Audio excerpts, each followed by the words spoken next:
মই মোহাম্মদ জয়নুল আলী UPPL দলৰ উপসভাপতি। তো মই প্ৰথমতে জয়তে মই নিউজ 20 বড়োলেণ্ড আৰু বডোচা পৰিয়ালবৰ্গলৈ মোৰ শুভেচ্ছা জ্ঞাপন কৰিছোঁ। লগতে সমগ্ৰ BTR-বাসী ৰাইজ তথা আমাৰ কলাইগাঁও সমষ্টিবাসী ৰাইজক আগন্তুক দেৱালীৰ শুভেচ্ছা জ্ঞাপন কৰিলোঁ।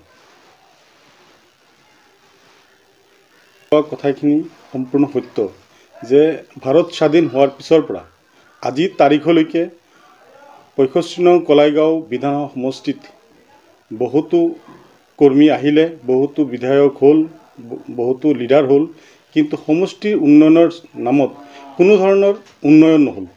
আজিৰ তাৰিখত চাওক, কলাইগাঁও সমষ্টিটো যদি আপুনি পূবফালে চাই চামটিলালৈকে, পশ্চিমে বৰনৈলৈকে আৰু উত্তৰে যদি আপুনি চাই বৰপুখুৰী আৰু ইফালে আমাৰ দক্ষিণে বাহজানীলৈকে এক বৃহৎ এৰিয়া। এই বৃহৎ এৰিয়াত প্ৰায় 1,55,000 ভোটাৰ্ছ আছে। গতিকে 1,55,000 ভোটাৰ্ছৰ ভিতৰত ইমান বৃহৎ এটা অঞ্চলত আজিৰ তাৰিখলৈকে কোনো ধৰণৰ উন্নয়নমূলক কাম হোৱা নাই।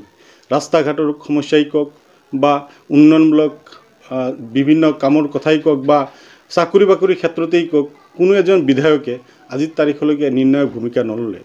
আৰু বিশেষকৈ কি হৈছে যে কলাইগাঁও সমষ্টিটোত বিভিন্ন সময়ত আমি দেখিবলৈ পাইছোঁ যে বিভিন্ন ঠাইৰ পৰা আমাৰ কলাইগাঁও সমষ্টিৰ বাহিৰৰ প্ৰাৰ্থী দিয়াৰ কাৰণে এই সমষ্টিখন আজিৰ তাৰিখলৈ এনেকুৱা বেকৱাৰ্ড যেন লাগি আছে বা কোনো ধৰণৰ উন্নয়ন হোৱা নাই।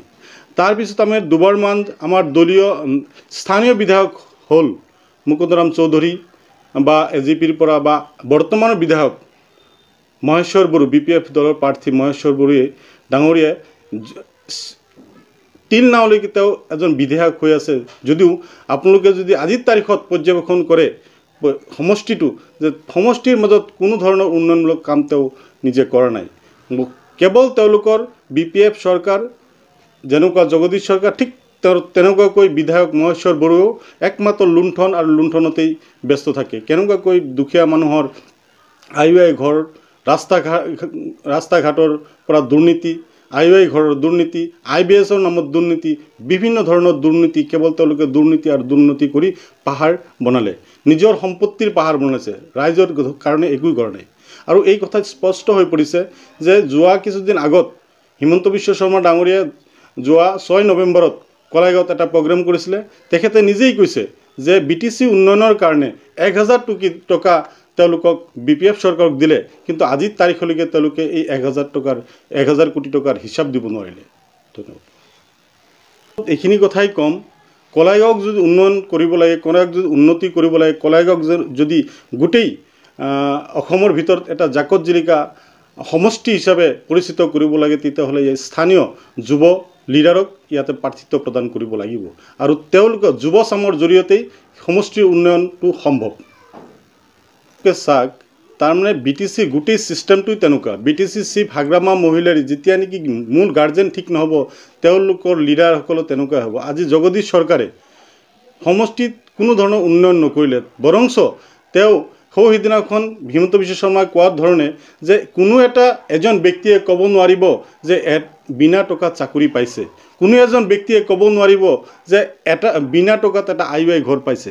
গতিকে তেওঁলোকে অকল নিজৰ চিন্তাই কৰিলে আৰু এইবোৰ কাৰণ হৈছে যে তেওঁলোক আচলতে বাহিৰৰ পৰা দিয়া কেণ্ডিডেট দিয়াৰ কাৰণেই তেওঁলোকে নিজৰ সমষ্টিক বা নিজৰ ঘৰটোকেই চিন্তা কৰে, কিন্তু তেওঁ য'ৰ পৰা প্ৰতিনিধিত্ব কৰিছে সেই সমষ্টিটোৰ প্ৰতি তেওঁৰ তিলমানো ভ্ৰক্ষেপ নাই। ইয়াতে যি হয় হৈ থাকক, কিন্তু নিজৰ স্বাৰ্থটো পূৰা হ'ব লাগিব।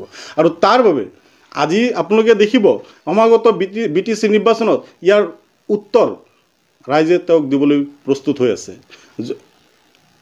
15 বছৰ ৰাজত্ব কৰাৰ পিছতো জগদীশ চৰকাৰ এবাৰ TCLC চেয়াৰমেন হ'ল, এবাৰ AM হ'ল, এবাৰ MCLA হৈ থাকিলে, কিন্তু কোনো ধৰণৰ উন্নতি নকৰে। যাৰ প্ৰত্যুত্তৰ এইবাৰ জনসাধাৰণে ভোটৰ জৰিয়তে প্ৰদৰ্শন কৰাব। কাৰণ জগদীশ চৰকাৰ এই মুহূৰ্তত মধুপুৰী সমষ্টিত 3 নম্বৰ পজিশ্যনত পৰিছে আৰু স্বয়ং আমাৰ স্বাস্থ্যমন্ত্ৰী হিমন্ত বিশ্ব শৰ্মাও কৈছে যে জগদীশ এতিয়া আৰু কোনো ধৰণৰ নাঙলৰ কাম নাই, ট্ৰেক্টৰ আহিছে। আৰু আমাৰ যে ট্ৰেক্টৰৰ চিহ্নত যি আমাৰ UPPL দলৰ প্ৰাৰ্থী এন্থনী বসুমতাৰী ডাঙৰীয়া জিকাটো যে কনফাৰ্ম হৈছে, সেই 6 তাৰিখে যি পদযাত্ৰা হিমন্ত বিশ্ব শৰ্মা মাননীয় শিক্ষামন্ত্ৰী আৰু স্বাস্থ্যমন্ত্ৰী হিমন্ত বিশ্ব শৰ্মা ডাঙৰীয়াৰ এটা কাৰ্যসূচী চলি থকা সময়তো আমাৰ পৰিষদৰ পৰা প্ৰায় 6,000 মানুহ পদযাত্ৰাত ওলাইছে।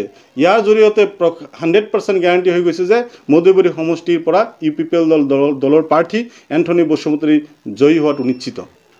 জনপ্ৰতিনিধি হিচাপে এটা এজেণ্ডা লৈ কাম কৰিব লাগে, কাৰণ নিৰ্বাচন বস্তুটোই বা নিৰ্বাচন ব্যৱস্থাটো এটা এজেণ্ডাৰ ওপৰত চলে। তেওঁলোকে যেতিয়া ইলেকশ্যন খেলিব আহে, নিৰ্বাচনৰ সময়ত আহে, BPF যেতিয়া আহিছে এটা ইস্তাহাৰ প্ৰকাশ কৰিছিলে, আৰু ইস্তাহাৰ মতেই কামবোৰ যদি কৰি যায় তেতিয়াহ'লে সমষ্টি উন্নয়ন হোৱা স্বাভাৱিক। কিন্তু তেওঁলোকে ইস্তাহাৰ মাত্ৰ ইলেকশ্যনৰ কাৰণে ইস্তাহাৰ বনাইছে, আৰু ইলেকশ্যন পাৰ হৈ যাব সেই ইস্তাহাৰত কোনো মূল্য নাই বুলি তেওঁলোকে ডাষ্টবিনত পেলাই থৈছে। গতিকে মূল কথাটো হৈছে ইস্তাহাৰত আমি যি প্ৰকাশ কৰিছোঁ আৰু আমি UPPL দলৰ যি ইস্তাহাৰ ওলাব আপোনালোকে দেখিব, আমি তাক আখৰে আখৰে পালন কৰিম।